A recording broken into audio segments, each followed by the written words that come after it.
Live in Corporate is brought to you by Pfizer. Every day, Pfizer colleagues work across developed and emerging markets to advance wellness, prevention, treatments, and cures that challenge the most feared diseases of our time. For more than 170 years, Pfizer has worked to make a difference for all of those who rely on them. Learn more at Pfizer.com. This is Including You, the new series from Lead at Any Level.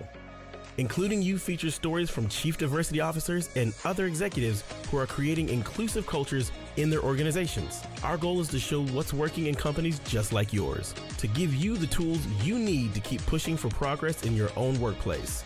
We want to create belonging and opportunity for everyone, including you. And now here's your host, Amy C. Waninger.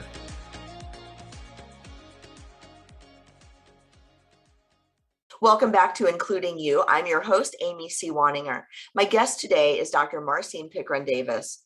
She serves as the Chief Diversity and Community Relations Officer at Philadelphia College of Osteopathic Medicine, or PCOM. Since 1899, PCOM has trained healthcare professionals to see the whole person, not just the symptoms. They focus on preventive health, developing attitudes and lifestyles that help prevent disease as part of their comprehensive approach to providing high-quality holistic care. PCOM employs about 700 faculty and staff and serves countless students and residents in their program. Dr. Marcine Pickron-Davis, welcome to the show. Good morning, Amy. It is a pleasure to talk with you about the work that is happening around diversity, equity, and inclusion at PCOM. I look forward to our conversation. Thank you so much. I'm excited to talk to you about this. I always love talking to people in academia because they're the front lines of the workforce, and in preparing people to go into the workforce in all the different industries that we all serve and work in. But you are actually really focused internally on not just the student population, but on your faculty population. And I know we're going to talk about a couple of your initiatives in just a moment, but before we get there, I wanted to ask, why is this work important? And why have a chief diversity officer or a chief diversity and community relations officer? Why invest in these programs at PCOM? So I guess I would start with the investment is important if we're committed to mitigating health equity. I will say I am new to the field of academic medicine. I've been in my role since 2017, not new to higher ed, but new to the field of medicine. And so as I began to really understand how to affect change, one of the ways in which we do that is through the research. And the research tells us that in order to mitigate health inequities, you have to diversify your physician workforce. And not just limited to physicians, but any of your careers in medicine. It's really important to have representation for whoever is treating you, for people of color in particular, underserved communities, to have access to someone who speaks their language, someone who understands their particular culture. And so the work of my office, but also the work of the college, really has been around focusing on preparing all of our students to be culturally responsive, to practice culturally responsive medicine, but in particular to focus on diversifying our workforce. This notion of health disparities is huge. And on this show, I've talked to folks who work in colleges of nursing. I've talked to a couple of different hospital groups about what they're doing to address health disparities. And this is also important because I really see two factors at play here. One is the systemic issues, right? There are environmental factors that are contributors to health and health outcomes, but there are also personal bias in addition to the systemic things that contribute to different health outcomes. And when people are going into a situation where they feel very vulnerable because there's a knowledge gap, right? Just like if you were going to an accountant, there's a huge knowledge gap in what you know about accounting or tax law versus what your accountant knows. But when you go to the accountant, you're not naked, you're not sedated, right? Your very life is not in their hands. And the same cannot be said when we're dealing with the medical field. So we have this huge knowledge barrier, first of all, but then there are all these other vulnerabilities and power differences that we experience in the medical field. And I know your organization has done something really innovative in helping first the faculty and then the students attack or dismantle the personal side of this. Can you talk a little bit about your Unlearning Racism initiative and how that got started? Yes. So when you and I had talked a couple weeks ago to prepare for our conversation, you asked me to really think about those initiatives that I'm most proud of. And so the two that come to mind, the Unlearning Racism is the one that we're focusing on now. That evolved as a request from our white faculty and staff following the untimely murder of George Floyd in 2020. Our college, like many universities and industries, created these community gatherings, which invited in the PCOM community to come together just as a support, just to build community, just to connect with one another. It was across all three of our campuses. It was virtual, of course, because we're still in the pandemic. And we had over 300 people show up. We broke people up into small groups we gave them some questions to reflect on. There was a small group that consisted of white faculty and staff.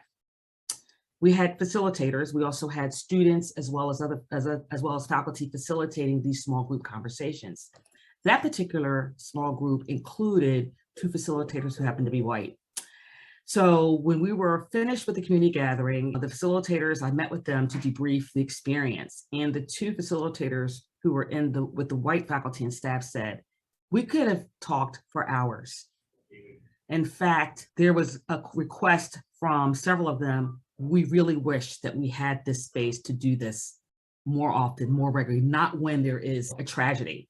And as I talked to the two facilitators, we were all in a large group, and I said, well, we can make that happen. I am a strong believer white people need to do the work, right?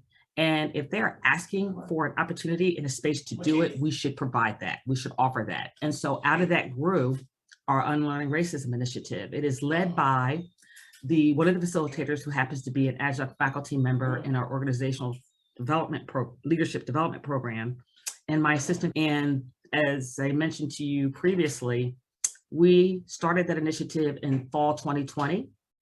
They meet in cohorts over the course of 6 weeks. And we're starting our fourth cohort this month.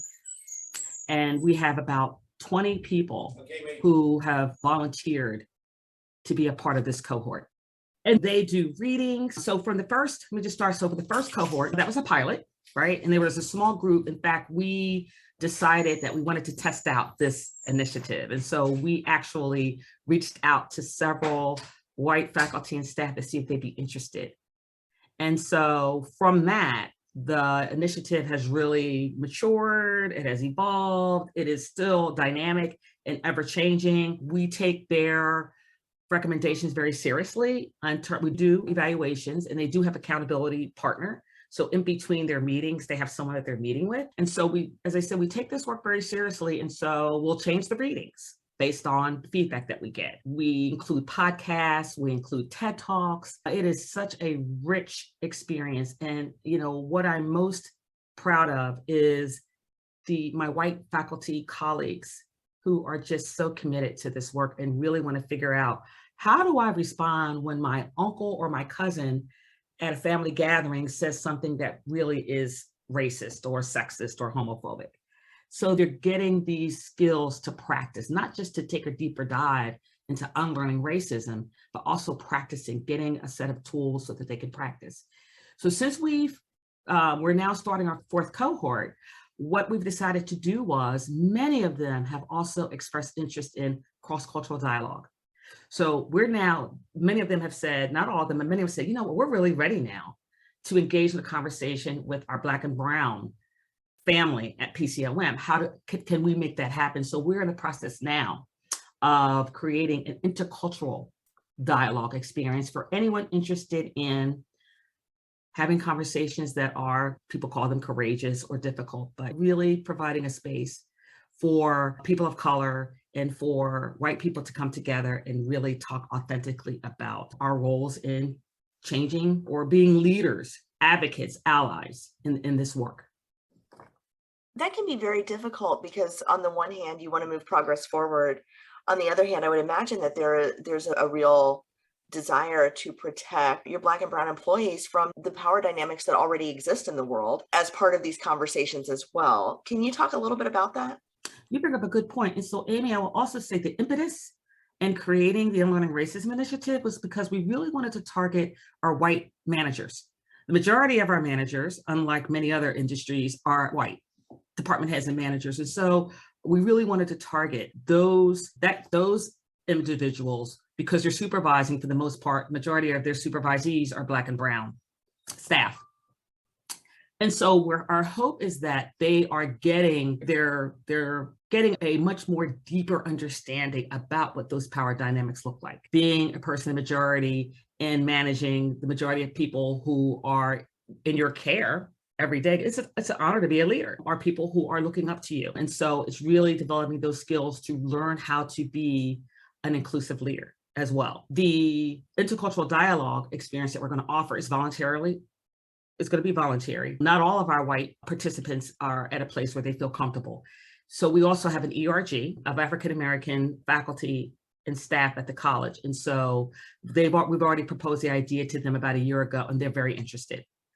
So we'll see. We'll pilot it, and they're asking for this opportunity. I will say that there was a little bit of pushback when we decided to launch this initiative. I had to strongly advocate why this was important. The pushback had nothing to do with wanting to prevent white faculty and staff who are interested to get together. But there was some pushback from some of my white colleagues who said, unlearning racism, there's a perception that we're all racist. No, we're talking about how do we unlearn the structural racism that many of us are a part of? How do we unlearn institutional racism? It's broadly defined, but some of them took issues, like they felt as though you're automatically assuming that white people are racist. No, I said, you can call it whatever you want to call it, exploring racism, examining racism, but this is what it is, and it's totally voluntary. Maybe you should become a part of it if you really are curious about its intent. That was my response. No, I think that's brilliant, because when we call people into the conversation and they have an opportunity to learn, then we can assess, is there resistance out of misunderstanding or miscommunication, or is the resistance out of something more? And I think that's a brilliant strategy for inviting people in and seeing where their growth opportunities really lie. I think is really important. And you're going beyond these conversations. You've got so many initiatives in place, and I know that your work has infiltrated all of the campuses of PCOM, but I know that there's another initiative where you're focusing really on representation in the medical industry. You mentioned representation within your own faculty, but representation in the doctors that come through your program. Can you talk a little bit about how, from a very practical standpoint, you're making changes in who's in medicine to begin with? Yeah, so I was inspired by a talk that I heard pre-COVID in 2018. This woman gave a talk about the absence of Black and Latino men in medicine and how it was deemed a public health crisis. And so at the very end of her presentation, she said, and what are you going to do about it? So in the audience, there were people like myself representing osteopathic medical schools. So there are over 35 osteopathic medical schools. In all of those medical schools, there is a representative who is leading or advancing diversity, equity, and inclusion. They may not be a chief diversity officer or have the title, but this group comes together about twice a year, and we meet and we share strategies, we share best practices, we share worst practices, what not to do in the field. And so she was an invited speaker. And so she looked at all of us and said, so what are you gonna do about it? And it stuck with me. And I just had this epiphany, and I thought, why don't we pilot an initiative that specifically targets African-American and Latino undergraduate students, right? That are already studying science, biochemistry. And let's work with one of our current partners, which is deemed an emerging Hispanic serving institution. And they're not far from the college. We launched it in 2018. And we host a cohort of undergraduate Latino and African American men on our campus for the summer. We pay them a stipend, so it is a undergraduate summer research internship experience, and we partner them with a faculty mentor.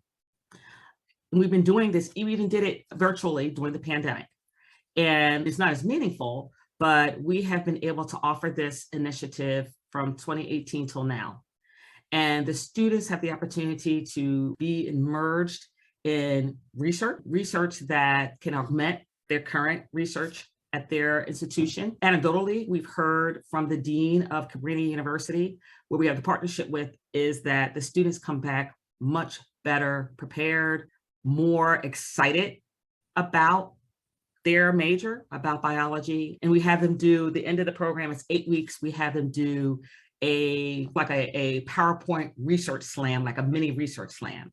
And they get a chance to talk about their research experiences and their learnings over the summer.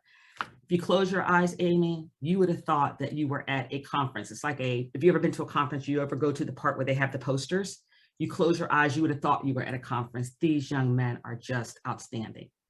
And some of them, we just got some, I reached out to the college about 2 weeks ago to ask them, where did our first cohort land? Because we try to target sophomores. And so one of them is in a nursing school. I think they're at Emory. Another one actually is working in our research lab as a full-time employee. He is getting ready to apply to be a physician assistant. And the other one is in graduate school someplace else. So it is working.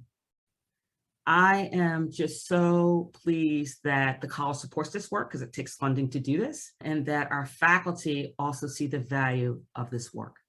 And so we have to have, in order to make the initiative work, you also have to have faculty buy-in, because they're giving up 8 weeks of their summer to do this. The Antigen podcast returns with a 3-part miniseries spotlighting maternal immunization. When it comes to vaccine development, there's been a shifting paradigm. Help protect pregnant women and their infants through research rather than from research.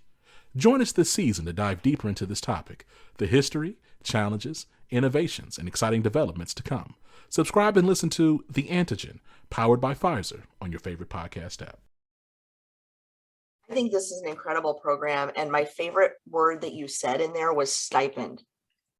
Because so many programs, and especially even in medical programs, there's a lot of unpaid work that happens as part of the educational process. And that unpaid work keeps people out of the running, because some people can't afford to work and not get paid. And this notion of having a summer project that's defined with a stipend can make all the difference for whether a student is able to keep pursuing their degree, whether they're able to double down on their interest in their STEM fields or whatever field they're pursuing. And then the fact that you're actually seeing the outcomes of these students becoming more invested, going to grad school, working in the field, in the industry, is huge. How many people go through this program each year? So because we're not a research-oriented medical school like a Penn or a Temple, we are really becoming more intentional about recruiting more faculty who have research agendas. So I just want to just prep it as that, is that we are able to host 3 to 4 per year. For the first time, so since the inception of the launch of this initiative in 2018, we focused specifically on careers in healthcare, right? So it doesn't have to be DO. It could be a career as a physician's assistant or physical therapy or pharmacy. These are the other programs that our college offers. We also have a clinical psychology program, and you may already know this, is that there also is a severe absence of people of color in the field of psychology. So for the first time next summer, we have 2 faculty of color in the psychology department who have volunteered and say, we want to also create a pathway for men of color. So both of them are going to host a African-American or Hispanic male in psychology next summer who are interested in pursuing careers in clinical psych. This is huge, because not only are you doing the work, you're inspiring others to do the work. Not only did you do something about it, other people are now looking and saying, what can I do about it? Yes. That's phenomenal leadership. Yeah, and we did have one of our faculty member, it was during the pandemic, who in a psychology department, who did host a freshman psychology student. And we decided, and it was virtual, but we decided that it's best for a psychology student to have the real hands-on experience. So I would be remiss if I did not include that particular cohort, but our emphasis has really been on science. But as you said, I am just appreciative that we have some faculty in a field where there is an absence that are interested in creating a pathway for African American and Hispanic males. Because there are Black and brown people in our community that really would be, that are interested or that need mental health counseling or need some kind of counseling. And perhaps the hesitation might be because there isn't someone where there is a shared identity. So I'm really grateful that we're going to be able to expand this particular work. I think it's phenomenal. The other thing I love about it is it's so replicable, right? And I know one of the reasons behind why you chose these two examples in particular as work that you're doing that you're really proud of, aside from the fact that you're very proud of the work and you should be, is that these are things that other organizations could be doing right now. It doesn't take a lot of, you need the faculty support, you need the investment, but you don't need 20 years of lead time to invest in these efforts. You make a good point. You're right. When I think about the timing, both of them were launched fairly quickly. When we had the community gatherings in June, we launched the Unlearning Racism initiative that September. And you're right. When I went to that talk, I believe it was December of 2017. And then that summer of 2018, we launched our Black and Hispanic undergraduate research initiative. You're right. The timing is important, but yeah, you can't allow the timing. You can't perceive it as, oh my God, this is such a big uphill rock that I have to try to push up this hill. I think you've heard me use the word pilot twice with these initiatives. You can pilot it. You can start small and grow it from there. Yeah, absolutely. Iterate over time until it's where you need it to be, and then you scale from a point of scalability, right? Mm-hmm. Oh, I think that's wonderful. Dr. Pickron-Davis, thank you so much for your time today. Thank you for being here, for sharing these incredible stories with us and these insights. I hope that some of our listeners somewhere are in similar roles and similarly positioned so that they can make these kinds of changes in their organizations, so we can start to chip away at some of the representation gaps in medicine. We can start to undo this health crisis that is racism in our country.